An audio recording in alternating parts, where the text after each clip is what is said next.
Merci, merci, c'est très gentil et merci pour la présentation. Donc, j'irai poser déjà deux questions un peu, j'irai à chacune d'entre vous et essayer d'être vraiment, vraiment bref. Madame Jazili, par rapport un peu à vos travaux sur la place de la femme dans la recherche scientifique en Tunisie, j'irai. Donc là, on revient un peu à ce plafond de verre que vous m'avez expliqué hier soir, et puis j'irai le liquid pipeline. Pourquoi j'irai à chaque fois le pourcentage de femmes s'amoindrit, j'irai au fur et à mesure qu'il monte en hiérarchie. Pourquoi cette Oui. fuite dans le pipeline? Je reviens à ma présentation parce qu'avec le schéma, Oui, je reviens, allez, mais je ne vais pas tout présenter. Oui, très brièvement, voilà. Très brièvement, oui, d'accord. Donc, voilà. C'est-à-dire à 2009, en 2009, on s'est rendu compte que le taux des filles excède le taux des garçons. Ça, en baccalauréat et après c'est-à-dire l'entrée à l'université. Et on a remarqué par la même occasion que c'est-à-dire les outputs, le taux de chômage, déjà en 2009, 2009-2008, le taux de chômage des filles était beaucoup plus grand. Où vont ces filles qui étaient excellentes, etc. Pourquoi elles n'obtiennent pas de métier en général et les excellentes, comment elles accèdent, pourquoi elles ne sont pas bien représentées après lorsqu'elles ont leur doctorat. Ici, c'est une image qui a été prise par l'UNESCO quand on a parlé de l'étude du genre sur la femme. Donc, vous voyez bien, ça, c'est les nombres de ceux qui ont eu, ce sont les chercheurs, c'est-à-dire les chercheurs, ils ont déjà leur doctorat. Vous voyez bien la petite Tunisie ici, elle a plus de docteurs que la Suisse qui est à côté. C'est-à-dire maintenant, jusqu'à 2019 et certainement même maintenant, on a plus que 58%, 50, les uns disent, à notre étude, on a dit 56%. Notre étude, elle a fini en 2014. 56% des femmes sont docteurs en Tunisie. Donc, voilà, donc le consortium et le projet a été financé par FP7. On l'a commencé en 2011, on l'a fini, c'est-à-dire en pleine révolution, et on l'a fini en 2014. Il est composé par des pays européens et 7 pays méditerranéens, notamment l'Égypte, l'Algérie, l'Ordon, la Syrie, le Liban, le Maroc et nous, bien sûr, la Turquie aussi. Non, la Turquie, elle est comptée avec les Européens et Palestine. Donc, voilà, l'étude a porté surtout, on n'avait pas des chiffres très véridiques, c'est-à-dire on voulait dresser des chiffres vraiment exacts et on a pris pour la femme, c'est-à-dire la recherche scientifique et technologique. Et donc, on voulait faire une étude statistique qui a été faite d'ailleurs par des économistes sur les sciences. Les sciences au sens large du terme, même les sciences sociales, juridiques et économiques aussi. Merci. Donc, on voulait chercher pourquoi il y a l'inégalité. Donc, j'arrive, ne vous en faites pas, j'arrive au résultat du plafond de verre. Voilà. Donc, bon, on a fait la ségrégation horizontale, etc. Donc, ici, par exemple, voilà, là où je parle de... Donc la ségrégation verticale, c'est-à-dire, on trouve que là, on a choisi d'ailleurs, c'était mon idée, on choisit toujours la fille en rose et le garçon en bleu. J'ai dit, on va changer. Dans notre projet, on va mettre les filles en bleu et les garçons sont en rose. Donc si vous regardez quelque chose en rose, c'est pas la fille, c'est le garçon. Par exemple, on a vu que la ségrégation verticale, c'est-à-dire des étudiants, par exemple. sans commencer, c'est-à-dire les étudiants dans les différentes... Excusez-moi, Madame Jezil, vous avez partagé vos slides parce que je ne vois pas vos slides. Vous commentez les slides, c'est ça? Oui, je suis en train de commenter les slides. Ils ne sont pas partagés. Ah oui, ils ne sont pas partagés. C'est pour ça que je me suis rendu compte un peu du décalage. Ah. Vous faites référence aux slides alors qu'on ne les voit pas. Ah, ok. C'est pas grave, c'est pas grave. Bon, je dirais, bon, voilà, c'est clair en fait par rapport à... Et l'idée, si on peut à la pépite, après, j'irai partager ces slides. Est-ce que vous voyez maintenant? Oui, on voit votre bureau, votre PowerPoint, enfin, votre Acrobat Reader. Et on voit pas le slide? Non, on ne voit pas gérer les PowerPoint, oui. Donc, essaye de passer sur les PowerPoint. On va fermer celui-là, oui, effectivement.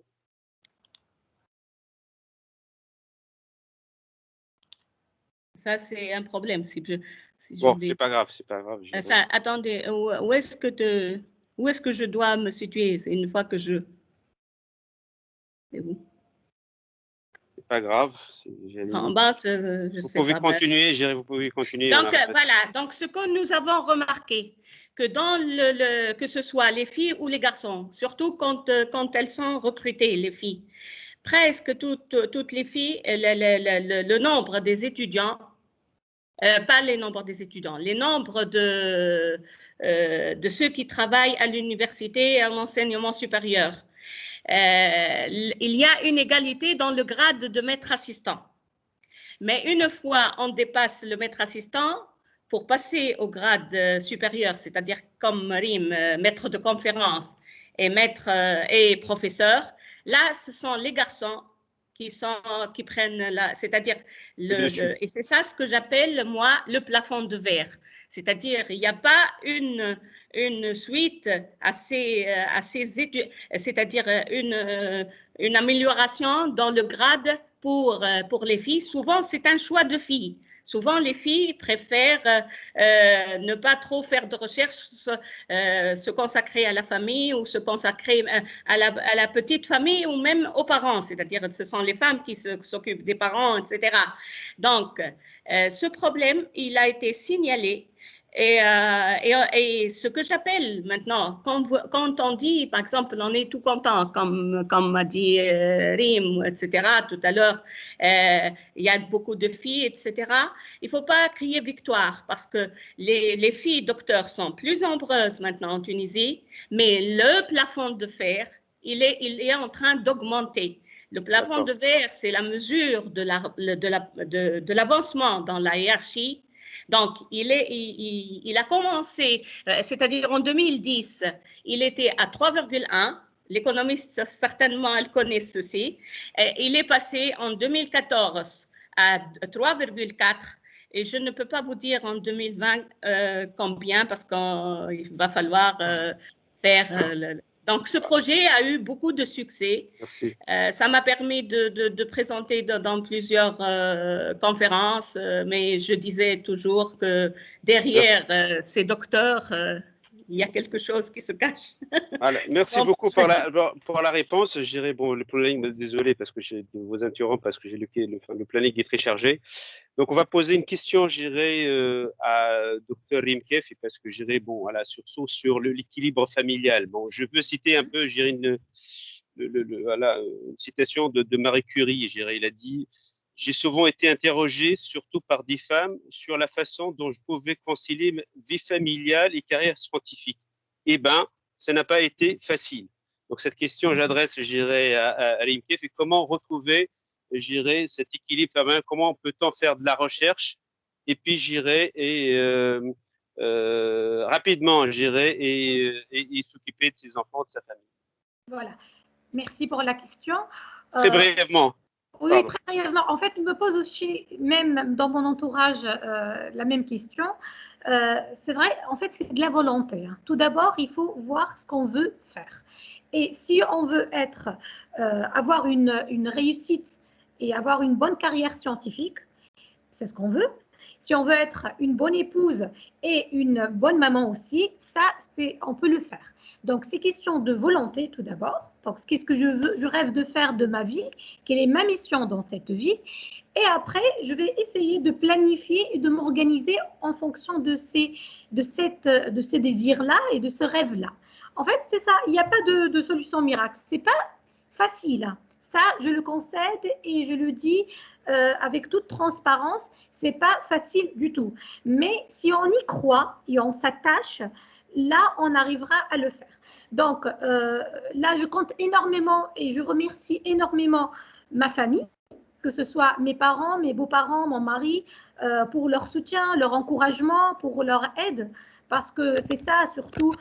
Bon, là, on est dans une période de Covid, on ne pouvait pas faire beaucoup de déplacements, mais en tant que chercheur, vous savez bien qu'on fait beaucoup de déplacements, que ce soit pour des enseignements à l'étranger ou pour participation à des congrès scientifiques internationaux. Et donc là, c'est vrai qu'on peut avoir de l'absence de la maison pour des stages aussi. Alors, pour trouver l'équilibre, moi, ma recette, elle n'est pas une recette miracle, mais j'essaye de prioriser mes enfants, voilà, de trouver un équilibre.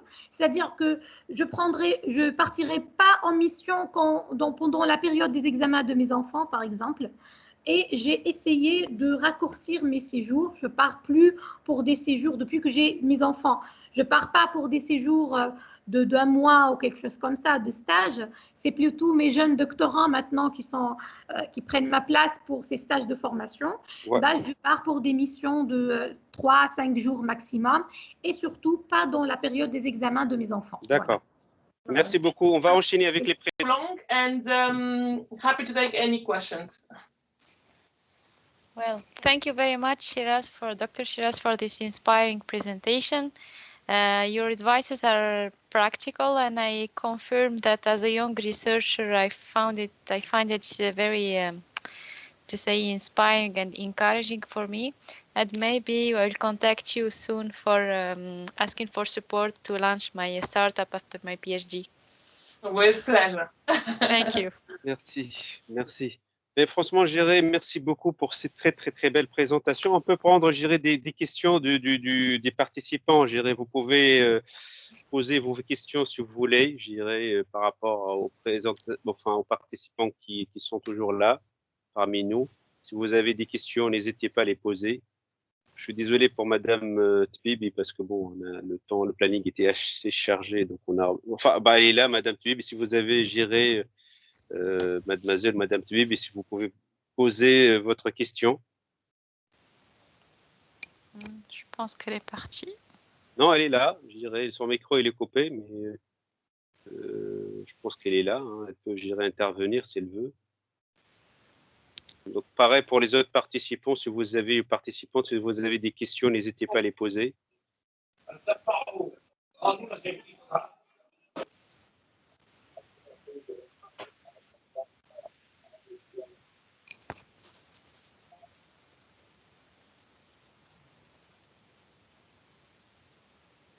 Donc, oui, il y a une question de la part de M.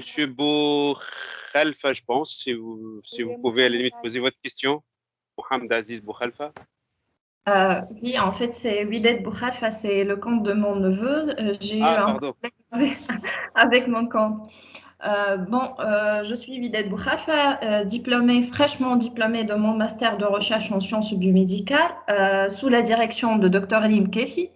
Ma première question, c'est pour professeur Lim Faiz, et dont je profite la présence de Dr. Kefi pour proposer une sorte de collaboration entre nos départements afin de conduire une sorte des mini-cours ou bien des workshops sur le deep learning et l'intelligence artificielle, parce que ce sont des domaines qu'on a vraiment besoin dans nos études et nos recherches. Ce sont des domaines d'innovation, c'est le futur, et voilà, il nous aide beaucoup. Donc, si professeur Faiz peut me répondre. Ah oui, bien sûr. Merci beaucoup pour cette question que je trouve très intéressante. L'idée de collaborer entre les laboratoires, entre les équipes de recherche, pour moi, c'est primordial, il faut le faire. Et l'idée d'échanger, parce que nous aussi, au sein de notre département, je me rappelle à l'époque où j'ai commencé sur la linguistique informatique, on a dû faire appel à des collègues qui m'ont connu de 9 avril, qui ont dû nous aider sur certaines choses pour valider ce qu'on est en train de faire. On a travaillé aussi sur la biotechnologie, la biologie aussi. Donc nous, c'est beaucoup plus des domaines appliqués et on a besoin des experts dans ce domaine pour pouvoir valider certaines choses. Donc, et vous, de l'autre côté, vous avez besoin un peu les outils, les algorithmes qu'on est en train de développer pour mener bien une recherche et pour avoir de très bons résultats. Donc, j'encourage fortement, hein, merci pour cette belle question, cette belle initiative que nous pourrions éventuellement démarrer et je le fais avec grand plaisir. C'est de collaborer entre les laboratoires pluridisciplinaires et je suis certaine qu'à partir de là, on peut avoir de très bons résultats. Donc, volontiers, il n'y a aucun souci à le faire. Nous avons des étudiants de notre côté qui souhaitent avoir des expertises, des domaines d'application. Et vous avez besoin de ce qu'on est en train de développer, les outils. Aujourd'hui, par exemple, si je prends l'exemple de la Covid, nous avons pris un peu les bases de données sur le Google, qui a mis en place les grandes bases de données sur la Covid. J'aurais souhaité avoir des bases de données. Peut-être Rim, excuse-moi, le Pasteur, on n'a pas pu forcément avoir facilement, mais là, je suis contente qu'on commence à avoir des idées et des personnes qu'on connaît pour aller chercher les données. Parce qu'honnêtement, moi, j'aurais souhaité travailler sur des données qu'on fait en Tunisie. Donc, qu'est-ce qu'on a en Tunisie? Qu'est-ce qu'on est l'Institut Pasteur? Qu'est-ce qu'on a? Également avec Mariam aussi, je pense que tu as des données. Et je suis certaine que si on a ces données-là, on peut faire des choses très intéressantes. Donc, avoir des laboratoires, des collaborations entre les laboratoires en Tunisie, c'est fortement demandé aujourd'hui. Et volontiers, je peux collaborer avec grand plaisir. Merci beaucoup. Et pareil, je rajouterais. Vous avez mon engagement, hein, je m'engage voilà. mon âge. Hein. On essaie un peu de notre côté, je dirais, voilà, des personnes qui sont gérées en Europe, qui font partie de grandes entreprises aussi, essayer de trouver, je dirais, des formes un peu de financement, je dirais, pour ces initiatives de recherche, de collaboration entre laboratoires. Ça peut être vraiment très intéressant, je dirais, de trouver un peu, je dirais, voilà, des fonds et des subventions et de l'aide à travers pour gérer, lancer des actions concrètes de recherche, surtout liées au contexte tuniso-tunisien. Il faut un peu gérer toujours la recherche liée au contexte, gérer par rapport à nos problèmes à nous, nos soucis à nous, notre avenir à nous. Bon, voilà, c'est déjà une très belle question. Et puis voilà, j'espère que Géril va amorcer une collaboration extrêmement intéressante et qui vraiment à l'air du temps entre l'IA, la data et puis les activités biologiques, génétiques, etc. Parce qu'aujourd'hui, c'est ça ce qui se passe. Et quand on voit un peu notre exemple, les États-Unis, c'est là où ça se passe aujourd'hui. On voit bien gérer l'intelligence artificielle dans le domaine un peu de médical, biologique, etc., qui voilà, je dirais avec le nombre de startups qui émergent là-bas dans ce domaine-là. Donc, il faut qu'on suive, je dirais, avec des recherches appliquées, je dirais, et surtout, voilà, le modèle américain, c'est ça le modèle anglo-saxon. Je pense que c'est le modèle un peu aujourd'hui qui a fait un peu ses preuves, qui a bien réussi. Je ne sais pas s'il y a d'autres questions, je dirais, des participants. Oui, en fait, j'ai une deuxième question, si vous me permettez. Oui. D'accord. Ma deuxième question est pour Dr Chabouni et Dr Ennas, puisqu'elle assure l'activité d'entrepreneuriat. C'est un domaine qui m'intéresse vraiment beaucoup. Alors, comment avez-vous arrivé à trouver un équilibre entre le statut chercheur et le statut entrepreneur? Parce que je sais qu'ils sont deux domaines qui sont chronophages et qui nécessitent autant d'énergie. Ainsi, quelles sont les qualités et les skills qu'on doit l'adapter pour avoir un state of mind bien préparé pour cette double mission? Donc, avant de lancer le startup, quel est le state of mind qu'on ait besoin vraiment de l'adapter? Ok, bon, je peux commencer. كي تبدا الستارت اب نتاعك ستيت اوف مايند ما عادش انا شارشور ولي كلنا دي شارشور معناتها انت الريشيرش نتاعك باش معناتها يكبر il va se développer مع الكومباني ما عادش واحد يحكي على روحه individuellement. So بعد فما دي معناتها دي بروفايلز. انا مثلا سي او مانيش في الريشيرش 100%، معناتها نخدم في استراتيجي، نخدم على كومون معناتها ديفلوبي الكومباني الكل. مي عندي مثلا سي تي او الشيف تكنيكال اوفيسر هو اللي يكون معناتها لاهي داي تو داي بالتكنولوجي. معناتها انت وقت تبدا ستارت اب نتاعك ما عادش تخمم في روحك شنو معناتها الريشيرش نتاعي اليوم، انت تخمم الكومباني الكل كومون الكومباني هذيك باش will grow the research and you will take the research from the fundamental side of it to the market. So it's not a person individual target anymore, it's a whole company target. D'accord. Merci. Docteur Charbonnier, le micro il est coupé. You are on mute. C'est bon là. Alors moi, c'est un petit peu différent par rapport à Shiraz, donc c'est pas du tout le même fonctionnement des compagnies. C'est-à-dire que moi, mon bagage de chercheur m'a permis de garder cet état d'esprit même dans l'activité au quotidien. Donc quand je dis entrepreneur, c'est-à-dire c'est une activité privée. Donc en posant mes indications, en faisant mes tests, en proposant mes tests, je garde toujours cet esprit que on n'est pas là juste pour prescrire des tests, mais pour arriver à connaître plus la vérité, pour arriver à avoir plus d'explications, plus de modes de fonctionnement. Et il est vrai que ce sont des activités très chronophages toutes les deux. J'avoue que le temps n'est pas toujours très possible. Donc, je suis beaucoup plus maintenant dans le diagnostic que dans la recherche, mais je garde un pied dans la recherche, que ce soit en collaborant avec les gens avec qui je travaille, donc des partenaires étrangers, ou même localement. Et moi, je mets en fait ma base de données à disposition de tous ceux qui veulent publier. Hein. Je n'ai pas de souci. Mes patients, ils sont à la disposition. J'ai plein de cas cliniques très intéressants, et je le dis très souvent aux gens et aux médecins qui collaborent avec moi. Je dis, j'ai pas de souci. Si vous avez besoin de patients pour publier, pour écrire, moi, je ne peux pas écrire toute seule. Je n'ai plus le temps d'écrire. Donc, autant parce que je n'ai plus une équipe d'étudiants avec moi sur place. Et ça, c'est ça ce qui est un peu dommage, en fait. C'est ça où je dis, il faut aussi avoir un petit peu de recherche dans les entreprises. Ça nous permettra de publier, etc. Mais sachez que ma base de données est à disposition de tous les étudiants et tous les chercheurs tunisiens avec grand plaisir pour contribuer à faire avancer les choses. D'accord, merci. Merci beaucoup pour ce webinaire. Je profite de remercier les différentes agréables et inspirantes femmes, y compris ma chère docteur Lim Kefi. Donc, merci beaucoup pour cette opportunité. Merci. Je ne sais pas s'il y a d'autres questions. Merci, j'irai Wided, c'est ça? Sur le chat, il y a des questions enseignées. Pardon?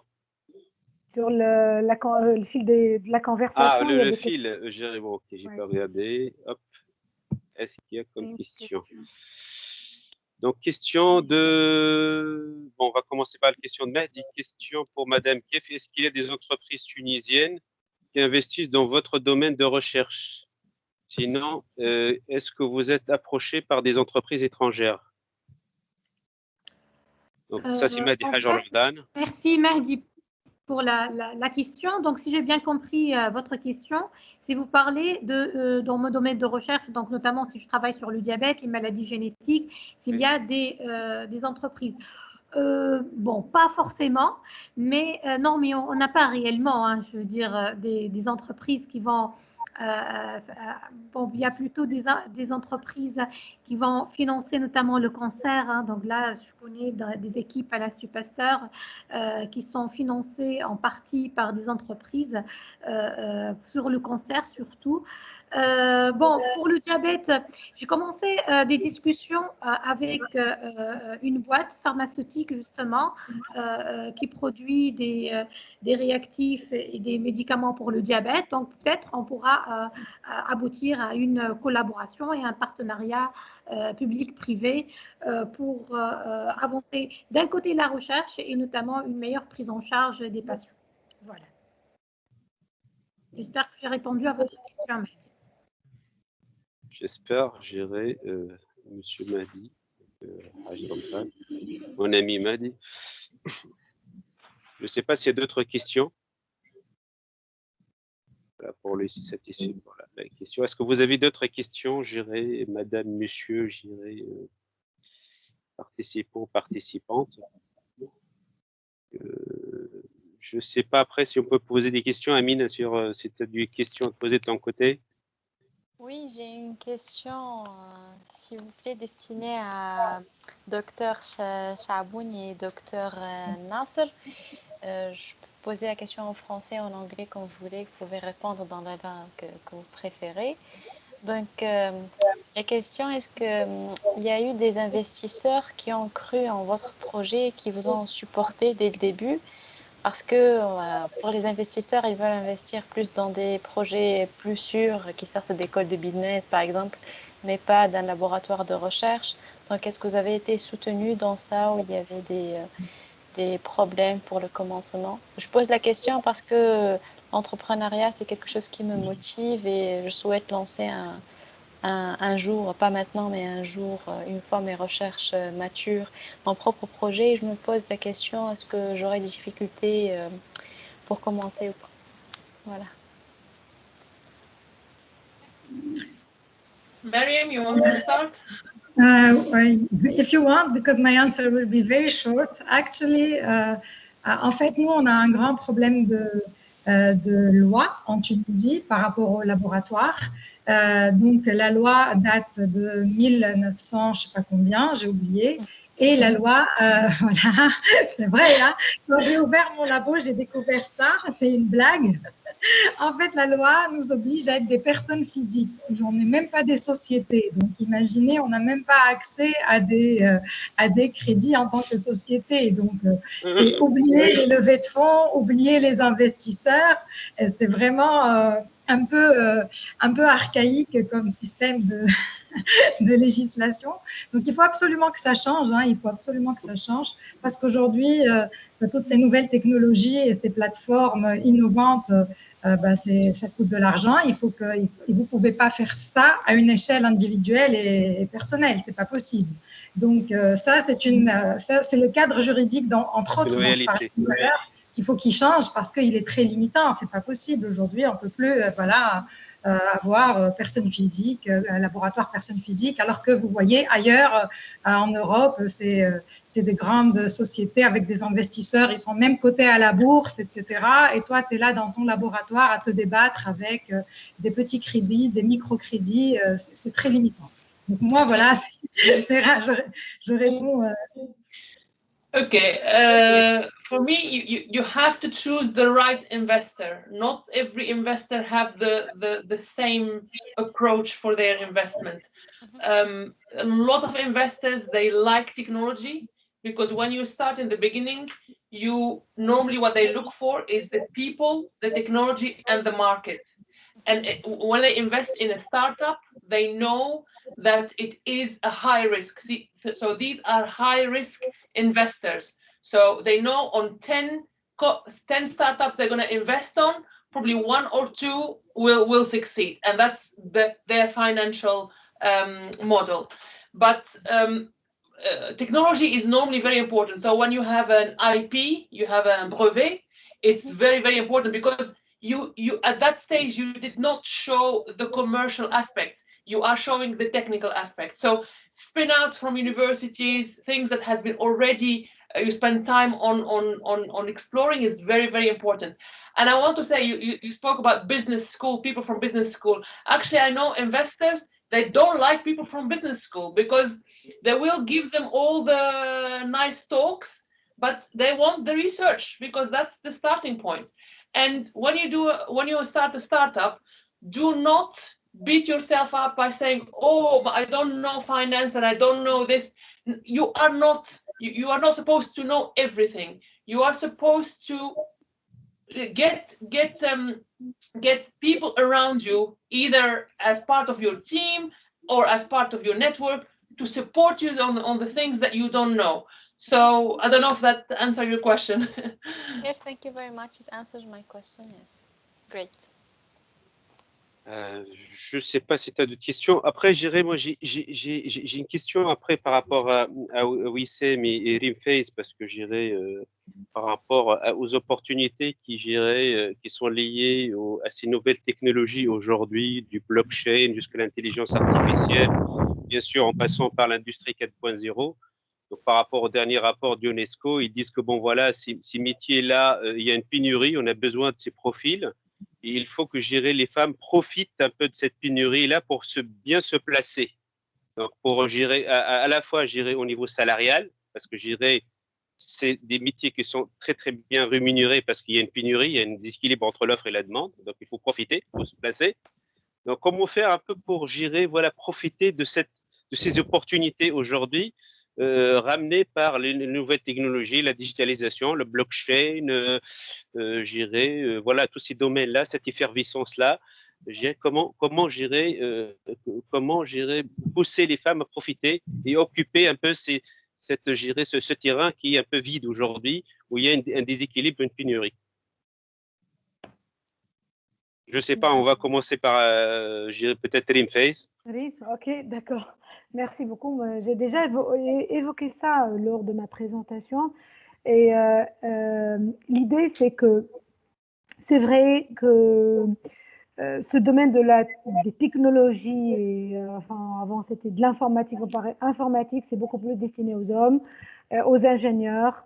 Et ça reste encore. Hein. En Tunisie, je ne sais pas, mais on n'a pas vraiment de vrais pourcentages, mais on a l'impression que la femme, elle est partout. Le côté technologique, ça pose pas de problème par rapport parce que là, quand je regarde mes doctorantes dans l'esprit recherche, je trouve beaucoup plus de filles que de garçons. Là, et quand on regarde les majors de promotion, beaucoup plus de filles. Alors, il y a le côté aussi ingénieur, il y a des ingénieurs aussi qui sont des garçons, mais l'équilibre, l'idée, c'est qu'aujourd'hui, on veut profiter de cet espace-là, c'est que montrer, faire la part des choses. Il y a un esprit, moi, ce que je dirais, de sensibilisation. Il ne faut pas dire, oui, moi, je suis une fille, je vais me marier, je vais avoir des enfants, etc. Le débat aujourd'hui, c'est toujours le débat classique, faire la part des choses. J'ai une tâche, je suis dans une entreprise où je fais de la recherche, je ne parle pas de mes autres parties, mes préoccupations de la famille, des enfants, etc. Moi, j'ai une tâche, je dois la terminer, je dois faire... si j'ai une recherche, moi, j'ai vu des étudiantes avec qui elles ont fait des thèses avec moi. Entre-temps, elle a eu deux enfants, etc. Mais je n'ai pas vu ça du tout. Elles étaient très assidues, sérieuses, parce qu'en fait, la recherche était une place très importante. Donc, si on arrive à sensibiliser davantage dans ce sens, il n'y a pas de raison de dire, moi, j'ai une place, c'est la famille, etc. Oui, c'est très bien. Comme a dit Valérie, elle a donné des solutions, elle écourte ses voyages, elle prend... Donc, il y a toujours des solutions à faire. Et aussi, quand je regarde mes collègues, qui veulent avancer même dans les grades, ou des étudiants qui veulent avancer, me disent, moi je veux faire comme vous, comment vous avez pu faire? Je dis, il faut s'organiser dans le temps, chacune tâche, il faut lui donner sa place. J'ai une tâche aujourd'hui, je dois la faire, j'ai une autre tâche, je dois la faire. Et prioriser les choses importantes dans votre vie, mettez des objectifs, je veux y arriver, on peut y arriver. Positionner, par exemple aujourd'hui dans les forums, je dis, pourquoi les forums aujourd'hui, c'est vrai, bon, on n'est que des femmes, c'est heureusement il est avec nous. Moi, je dirais, on peut partager moitié-moitié des forums, pas forcément masculins, pas forcément féminin, mais féminin, c'est qu'aujourd'hui, on est en train de diffuser un message, c'est que la femme, elle occupe une place dans les technologies scientifiques, dans plusieurs domaines, etc., dans la recherche scientifique d'une manière générale, parce qu'on veut véhiculer ce message-là, mais dire qu'il n'y a pas de raison, on fait les mêmes études. Et puis, il y a aussi un autre côté dont je veux vraiment parler, qui n'a rien à voir avec la recherche, mais l'esprit de la famille. La mère, qu'est-ce qu'elle va diffuser comme message pour la fille? C'est-à-dire, aujourd'hui, heureusement qu'on commence à avoir des messages qui changent, c'est qu'il y a des tâches qui sont réservées pour les garçons, des tâches qui sont réservées pour les femmes, etc. Aujourd'hui, il n'y a pas de raison pour tout ça. Tout le monde peut faire la même chose, tout le monde peut exceller dans certaines tâches. Ce n'est pas uniquement cette tâche-là, elle est destinée pour le garçon ou pour la fille, il faut vraiment faire la part des choses. Et on apprend ça, c'est l'apprentissage en fait. C'est comment on fait apprendre une machine. C'est de l'apprentissage. Et au fur et à mesure dans le temps, on peut dire, moi, je peux peut-être devenir manager, je peux devenir pilote de ligne, je peux devenir, etc. C'est un objectif que je peux fixer et que je peux y arriver. Et donc, occuper de la place, les algorithmes, l'ingénierie, c'est pas pour les hommes, c'est pour tout le monde. Et la chose que peut-être moi j'étais un peu sceptique par rapport qu'a dit tout à l'heure, elle n'est pas avec nous, Sihem, parce qu'on a dit la barre de verre là dont elle a parlé, c'est qu'on avance et on avance, et à un moment donné, la fille dit bon c'est stop pour moi, je ne suis pas obligée d'avancer dans les grades, c'est très bien, je vais m'occuper de ma famille. Donc l'IA, les technologies, c'est ouvert à tout le monde. On peut avancer, il n'y a pas de limite, il y a des efforts partout, il y a des sensibilisations partout.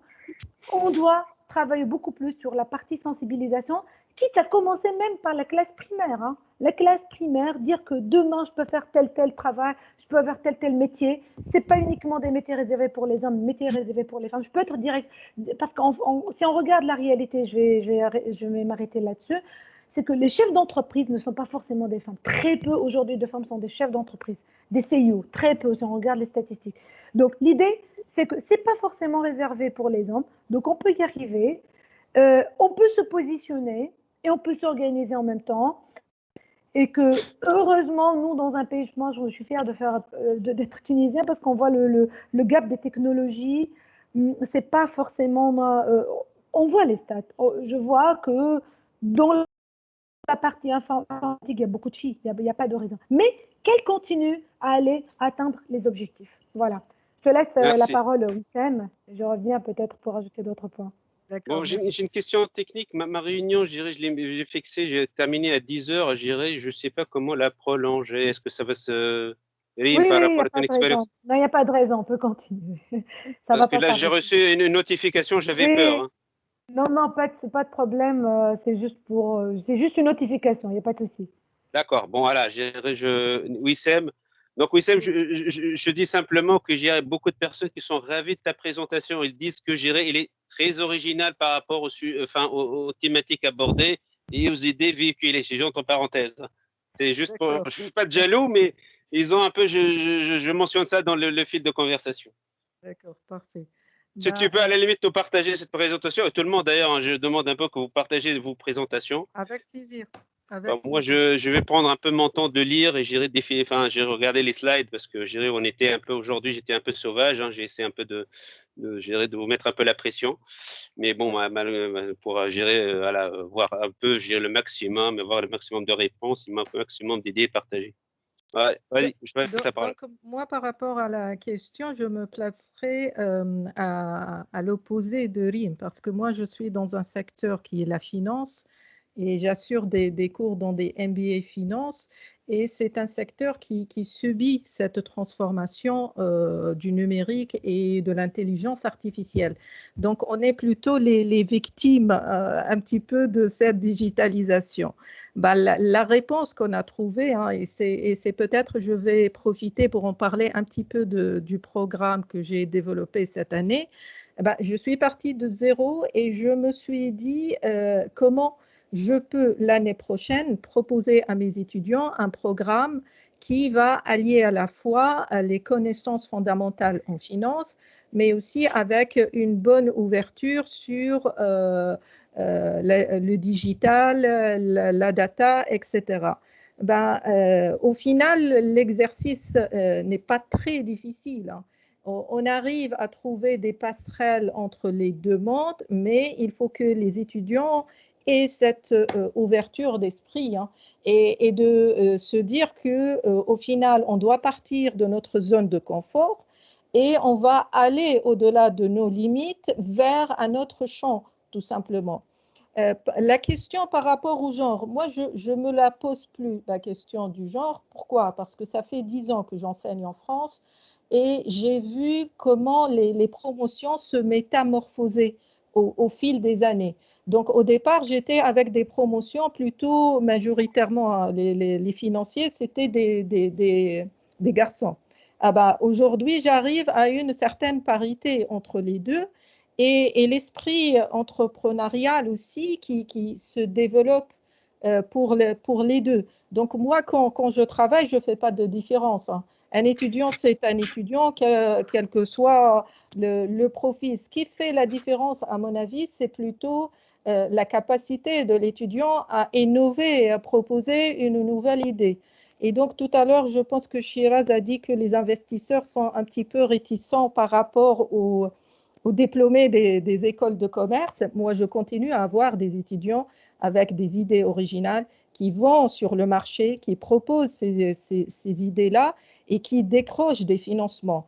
Et je peux vous assurer que pendant les 3 dernières années, je vois plus d'étudiantes avec cet esprit entrepreneurial, avec cette volonté de prendre le risque, parce qu'un investissement, c'est une prise de risque, tout simplement. Ben, on a l'impression qu'au fil des années, on a pu, à travers les programmes, et tout passe par l'éducation, hein, à travers les programmes, on a pu implanter cette culture de parité indirectement.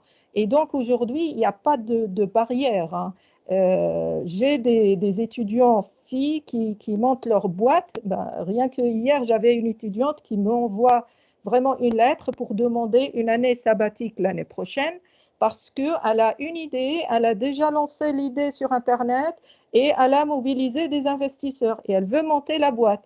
L'année dernière, j'avais une étudiante en droit qui débarquait de l'Amérique latine, qui ne parlait pas le français et qui a, en une année, trouvé l'idée et a monté sa boîte. Et bien sûr, elle a passé son mémoire de fin d'études en décalé.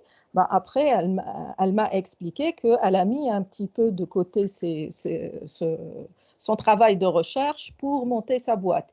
Donc, on a l'impression que le monde évolue, qu'on a de bels exemples autour de nous et que ces exemples sont inspirants aujourd'hui et que les barrières tombent et que pour demain, il y a de l'espoir et il n'y a pas de raison que la femme n'aille pas très loin dans ce qu'elle fait. Et surtout, moi, je rajoute un point plutôt sur la multidisciplinarité. Aujourd'hui, ça veut dire qu'une personne qui fait de la génétique, elle peut aller faire de l'IA. Et inversement, ça veut dire que si vous avez une idée, vous pouvez la matérialiser, j'irai, en rajoutant des cursus, en allant chercher l'information. Enfin, maintenant, les plateformes de e-learning, ils sont un peu partout. L'accès, l'information à l'éducation, elle est partout. Donc, je dirais la multidisciplinarité, je pense que c'est une voie parmi d'autres, surtout pour notre pays, hein, pour la Tunisie, pour encourager ces jeunes-là à trouver un peu leur voie. Voilà, c'est un peu important, et surtout les femmes, parce que moi, en termes, par rapport aux travaux de Madame Jazil, c'est pas un problème aujourd'hui, surtout dans les domaines un peu de technologie classique et sciences classiques. C'est pas une question de nombre. D'ailleurs, il dépasse largement, et par rapport à un domaine comme la biologie, la génétique et le médical, ils sont largement en avance, d'ailleurs.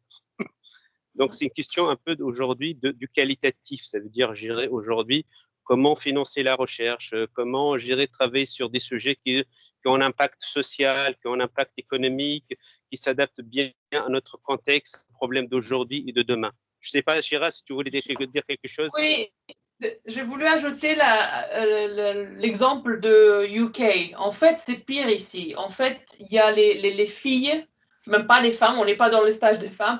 Les filles, ils vont pas dans les filiales scientifiques, et surtout engineering, parce que bon, ça m'intéresse, le engineering space.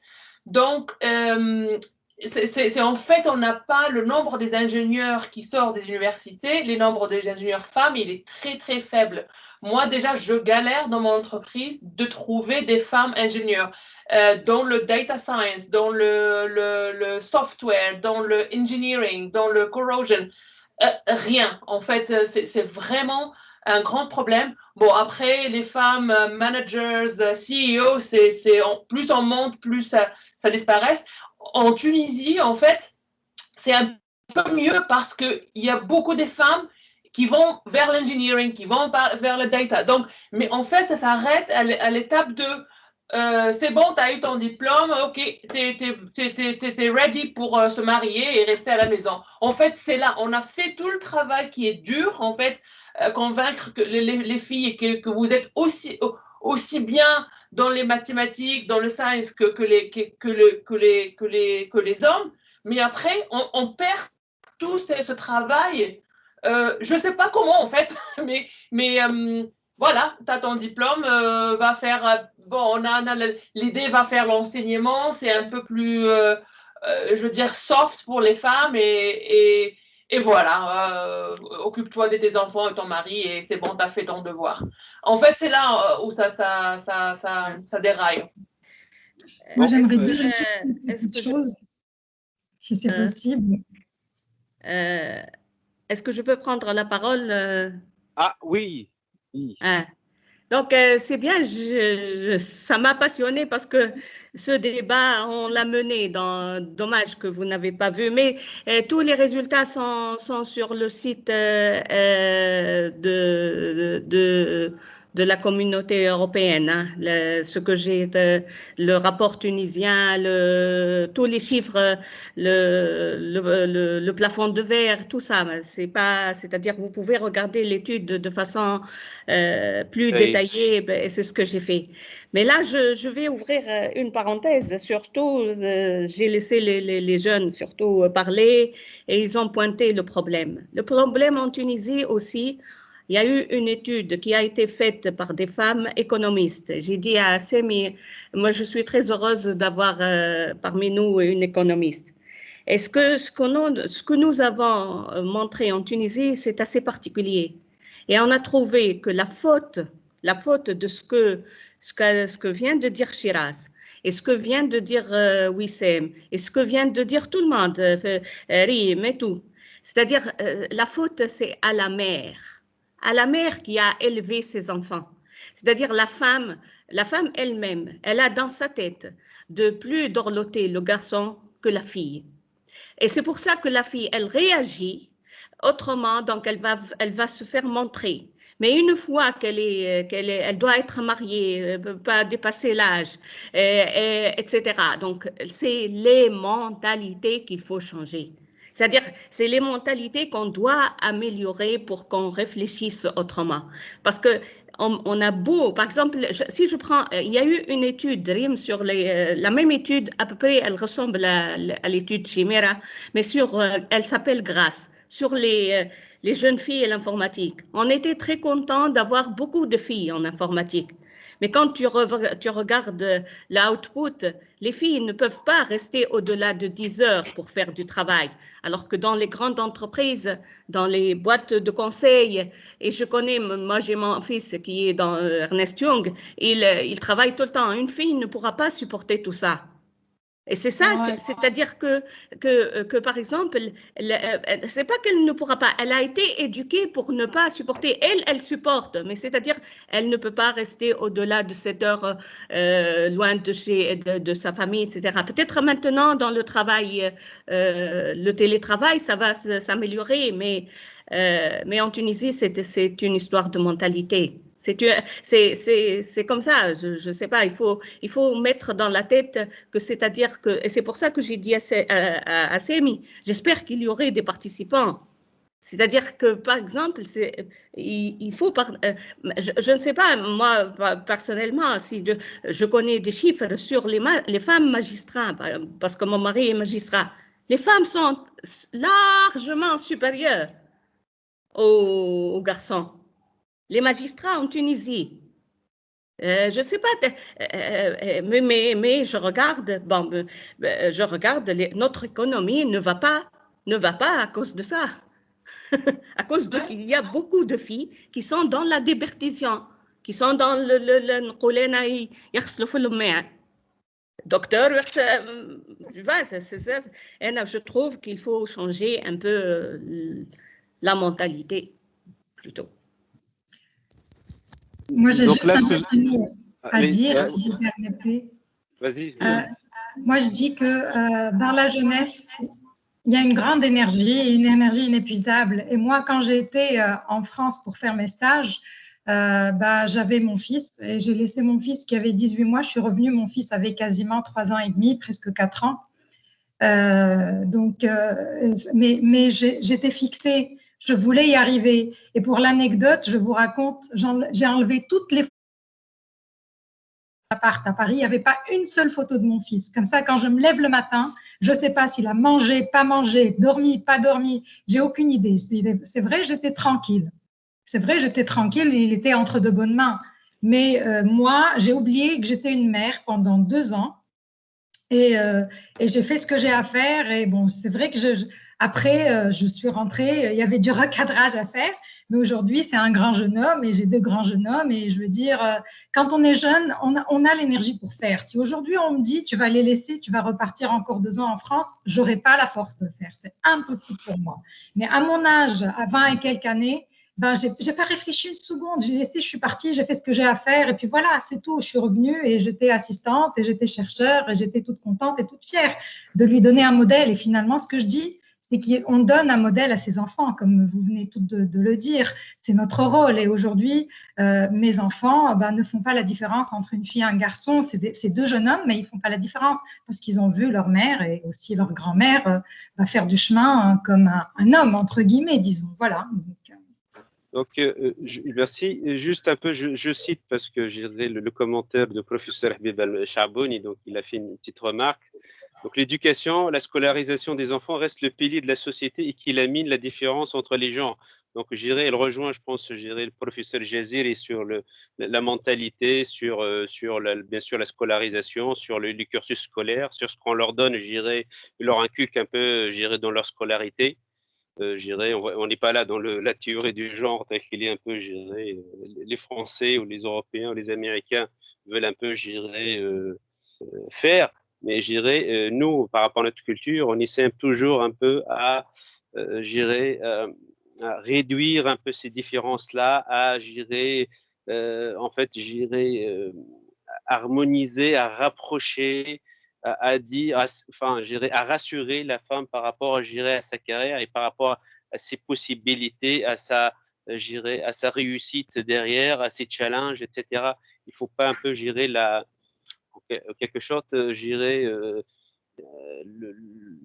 la contraindre, pour des raisons X, Y, Z, qu'il faut un peu se limiter, s'arrêter parce qu'effectivement, il y a une famille, 10 enfants, etc. On peut tout faire, comme tu disais, Mariam Chabouni, on peut tout faire si on a la volonté et la détermination et surtout un objectif clair.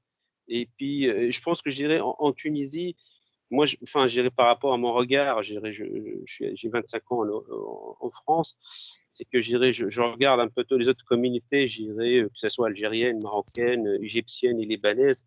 Les Tunisiennes, ils sont, je pense, très brillantes partout dans l'éducation et partout dans les diplômes et partout dans la recherche et partout dans la science, etc. Par rapport à toutes ces communautés, et toutes ces cultures-là. Donc, on n'est pas si mauvais, par rapport à ça. C'est-à-dire, par rapport à la qualité de l'enseignement, et là, on voit un peu, vous êtes un exemple, un peu tout ça, que par rapport, à notre école, malgré un peu ces déboires aujourd'hui, on arrive un peu, à produire de la qualité, à produire des femmes chercheuses, à produire un peu des femmes, entrepreneuses, à produire un peu des femmes qui créent des startups, qui sont un peu partout, qui brillent un peu partout. Je pense qu'on n'est pas si mauvais. Sauf que il faut que par rapport un peu à ce que j'ai vu en termes de communauté, ils sont à droite, à gauche de nous, en Égypte, en Tunisie, etc. Enfin, en Algérie, au Maroc, au Liban, en Syrie, etc. On n'est pas si mauvais. On est d'ailleurs largement en tête par rapport à ces pays-là. Donc, ce qui reste à faire, je pense, à mon avis, c'est encore aller vers un peu, travailler les mentalités, travailler les cultures scolaires, savoir un peu, pousser les limites, de la femme dès son jeune âge. Voilà, c'est ça ce que je voulais dire, pousser ses limites et essayer d'éviter un peu de la borner par des contraintes un peu socialo-culturelles, religieuses, etc. Je ne sais pas si vous avez, des commentaires à faire ou des… Rimkef, on ne t'entend pas. Oui, je suis un peu fatiguée. T'as enchaîné les réunions aujourd'hui. La séance, en fait, je commence ma journée à 5h du matin. Donc, voilà. Ah. Donc, à 10h du soir, je suis KO. D'accord. Bon, et donc, c'est bientôt mon heure de sommeil. J'arrive plus à m'exprimer. Horloge biologique. Voilà. Non, mais je plaisante en fait pour dire que le message que je passerai, et c'est vraiment persévérer. Hein. Monsieur Mahdi, tout à l'heure, il a dit les Tunisiens égale grande force d'adaptation. Exactement. Là, je confirme. Moi, j'ai passé 5 ans en France pour mes études de master et de doctorat. C'est vraiment une adaptation totale, une intégration de nouvelles cultures avec beaucoup de challenges, etc. Donc, quelles que soient les conditions où on est, même quand j'ai essayé d'introduire l'anthropologie moléculaire en Tunisie, c'était pas facile du tout. Quand on a mis en place la bioinformatique en Tunisie, exactement, c'était pas facile, mais on arrive tant qu'on a la volonté et le désir de le faire, on arrivera à réussir, Inch'Allah. Donc ça, c'est ça ce qu'il faut vraiment, comme a dit Mariam tout à l'heure, c'est aussi avoir cette volonté, hein. Dire que je veux y arriver et on arrivera, Inch'Allah. Voilà. Merci. J'irai Wissem, est-ce que tu as un dernier message à passer par rapport au… Juste par rapport à la recherche en Tunisie. Hein. Moi, j'ai passé 10 ans de ma vie entre la Tunisie et la France, et donc j'avais en même temps des promotions de Tunisiens et des promotions de Français. De Français avec une empreinte multinationale, hein, parce qu'à l'école, on a de toutes les nationalités. Et donc, je fais un petit peu la comparaison entre les deux profils. Moi, je trouve que nos étudiants, ils ont toutes les qualités pour réussir, pour persévérer. Ce qui manque peut-être, c'est plutôt l'encadrement, la structuration de leur apprentissage, la définition des objectifs globaux. Ça, c'est pour l'enseignement. Mais en règle générale, on a cette force d'adaptabilité qui fait qu'on arrive facilement à réussir ailleurs. Et ça, c'est dommage un petit peu pour nous, parce que l'objectif, ce n'est pas de réussir à l'étranger, c'est aussi de réussir chez nous, en Tunisie. Et ce qui manque, à mon avis, hein, pour rendre le climat tunisien propice à cette réussite, c'est peut-être la structuration. On n'a pas de structure de recherche, on n'a pas de programme de recherche, on n'a pas de pôle de recherche et on n'a pas cette vision interdisciplinaire de la recherche et on n'a pas ce lien entre le monde universitaire et la société et l'entreprise. Et donc, il faut vraiment revoir notre système dans ce sens-là. Donc, la recherche reste fragmentée en Tunisie et ça, c'est dommage pour nous. Il y a des initiatives personnelles, là, quand je vois la collaboration qui s'est mise en place aujourd'hui, ça c'est bien, c'est un très bon point positif, mais ça reste insuffisant. Il faut que derrière, le jour où on aura notre centre national de recherche, on dira que tout va bien en Tunisie et on aura plutôt cet espoir de voir la recherche briller en Tunisie. Merci, merci. Rimfez, est-ce que tu as des messages à passer ou des remarques? Oui, un message pour les entreprises essentiellement. Parce que je me rappelle quand j'ai commencé à faire ma thèse, je l'ai fait avec l'EDF à Paris et c'était extraordinaire parce qu'en fait ça m'a aidé à avoir une bourse de la part de l'EDF, la grande structure, et j'ai mené à bien, j'avais beaucoup d'avantages pour mener à bien ma recherche avec le laboratoire LAMSAD à Paris-Dauphine. Et j'étais chanceuse d'avoir ce contrat-là. Donc moi, ce que je lance vraiment, et j'arrête pas de le dire à chaque fois, que les entreprises tunisiennes, les structures tunisiennes allouent un budget pour nos jeunes doctorants qui font de la recherche. Parce qu'aujourd'hui, un doctorant qui fait une thèse, c'est 3 ans minimum faire une thèse, avec une bourse qui n'a pas vraiment beaucoup de valeur. Il abandonne, il va travailler généralement. Donc on voit aujourd'hui, il y a un phénomène qu'on voit les chiffres, beaucoup moins de chercheurs que 10 ans et 20 ans avant.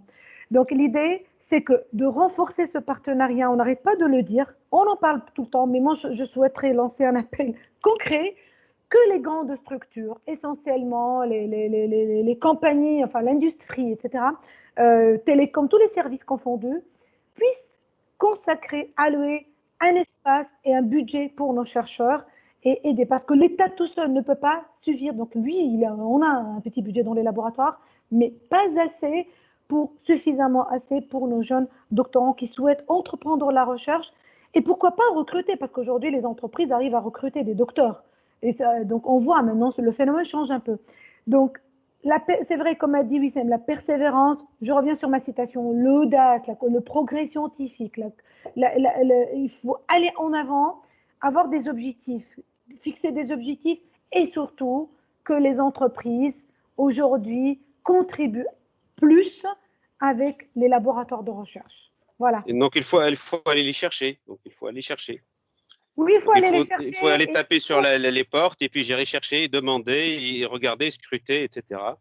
Ouais, tout à fait, tout à fait. Donc, on a déjà fait, ça marche avec les projets Mobidog, mais il y a pas. Oui, j'irai par rapport à votre domaine, ça marche très très bien. Ouais. Et donc maintenant, l'IA, il occupe un peu, j'irai maintenant, il est au centre un peu de toutes les attractions, j'irai multimétier, multidiscipline.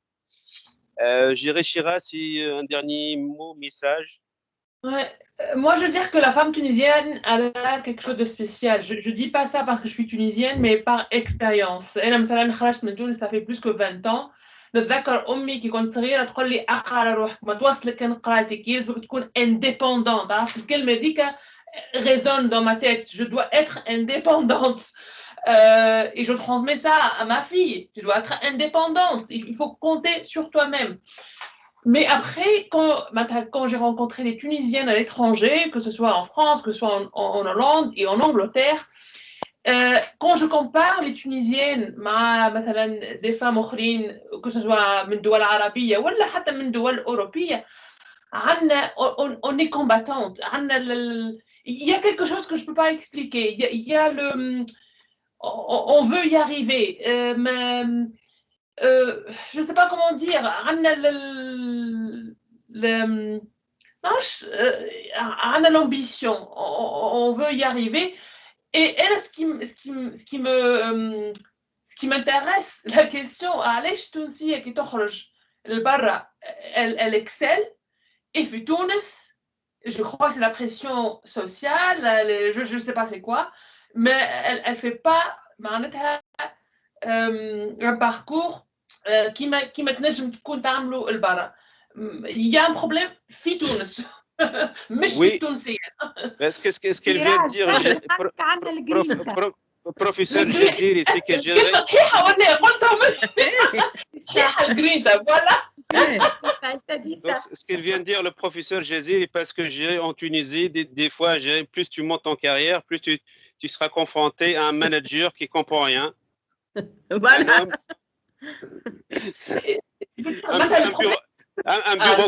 Un bureaucrate, voilà, je dirais, qui ne comprend rien et de rien et qui essaie de mettre un peu tous les bâtons dans les roues pour vous empêcher d'aller s'épanouir et peut-être un peu, je dirais, lui piquer la place. Ben, moi, je ne suis pas aussi pessimiste par rapport à la femme tunisienne en Tunisie parce que j'ai mes collègues de l'ENA qui sont dans des postes clés en Tunisie et je vois que si la machine elle tourne aujourd'hui, c'est grâce à ces femmes-là. Des femmes qui se trouvent à la Cour des comptes, qui se trouvent au tribunal administratif, qui se trouvent dans les grandes structures, dans les cabinets ministériels, etc. Les politiques passent, mais la machine continue à tourner grâce à ces femmes-là. Oui. Elles sont arrivées. Juste باش ما ننساوش les doctorants, je vous donne 3 chiffres. Là, j'invite Rim Kefi à réfléchir dessus ou Chabouni, etc. Ou quand Madame Habiba est encore là. On a 1000 docteurs في تونس chômeurs. On a 800 docteurs physiciens. On a 800 docteurs chimistes.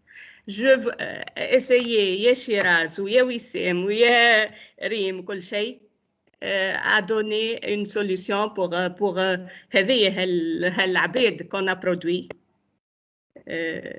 Ils ont servi à quoi? Je n'ai pas les chiffres des économistes. Je n'ai pas les chiffres de ceux في الدروا بهاليش ما فماش برشا دي دكتور ما يخليوهمش يطلعوا برشا ceux qui يمشيوا في خدمة أخرى.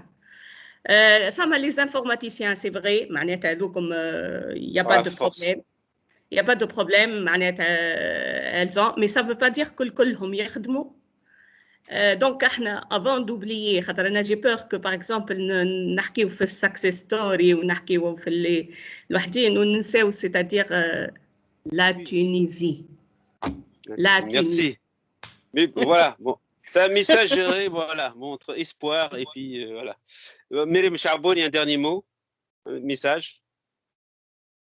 Et mon message, c'est soutenons-nous, nous qui sommes conscientes de toutes ces problématiques. Hein. Soyons le noyau de départ pour résoudre certains problèmes, pour être là pour celles qui veulent avancer, pour être là pour celles qui veulent aller de l'avant. Voilà, on peut pleurer sur ce qu'on n'a pas, mais on peut aussi valoriser ce que l'on a, même si c'est pas beaucoup de choses. Voilà, et puis on est là ce soir, on est là tout ensemble, et c'est une occasion pour mettre la main dans la main et aller de l'avant comme on peut avec nos moyens. On continue un peu, gérer l'échange, hein, et puis voilà, c'est un petit groupe qui s'est formé, et puis bon, merci pour ceux qui sont restés jusqu'à cette heure-ci, je dirais, avec nous, hein, en termes de participants. Moi, pour mon mot de la fin, j'ai oublié de remercier Neji Mhadbi parce qu'il m'a beaucoup aidé dans l'organisation de cet événement, donc j'ai oublié tout à l'heure, bon, j'étais un peu ailleurs, hein, je tiens à la remercier. Pour m'avoir aidé, dans l'organisation de cette initiative. Et continuer, on va peut-être encore continuer, des événements, on va vous solliciter, peut-être un peu pour aller peut-être au cœur du sujet, physique quantique, calcul quantique avec Madame Jazir et l'écosystème quantique, que ce soit en Tunisie et à l'étranger. L'industrie 4.0, l'IA, la génétique, et puis peut-être on va l'associer, aussi avec l'IA et la data science, la finance avec le blockchain, etc. Parce que moi, dans mon groupe, il y a beaucoup de personnes qui sont dans la finance de marché, dans l'économie, dans le blockchain, etc. D'ailleurs, j'ai fait un événement blockchain là-dessus avec un peu des Tunisiens qui ont monté leur start-up, leur boîte, etc. en blockchain en France. Et que ça marche super bien. Donc, il faut continuer, à faire des focus sur les domaines. Et puis, on embarque toujours le sujet de la femme, hein, dans ce domaine-là, hein, comme thématique. Je suis désolé, le sujet est très vaste, hein, la thématique. C'est pour ça que voilà, on a beaucoup de choses à dire ce soir. Et je vous remercie beaucoup. Et un petit mot, on parle Allah yarham nos chercheurs et nos médecins et nos sachants qu'on a perdu dans cette pandémie-là. Ils ont beaucoup donné, que ce soit des hommes et des femmes qui ont travaillé, qui ont donné pour la Tunisie dans tous les domaines, et qui ont formé des générations. On les a perdus malheureusement dans cette pandémie. Ça s'arrête là, hein, l'hémorragie s'arrête là. Et puis, continuons, à échanger, à partager. Et surtout, s'il y a des partenariats, et puis moi, derrière, avec un peu notre réseau, on essaie de trouver un peu des subventions, des financements d'actions via des entreprises en France et ailleurs. Je vais essayer d'actionner, motiver un peu les Tunisiens à sortir un peu de leur mode de cocooning et d'essayer un peu de trouver des solutions, donner un coup de main, surtout à la recherche en Tunisie qui souffre aujourd'hui de manque de moyens dans un contexte économique désastreux. Et puis voilà, je vous dis merci et bon week-end. Et à la prochaine, Inch'Allah. À la prochaine. Bonne soirée. Bonne soirée, bon week-end. Bon week-end. À la prochaine. Bon week-end. Bon week-end. Merci. Au revoir, bonne soirée. Au revoir. Au revoir. Au revoir.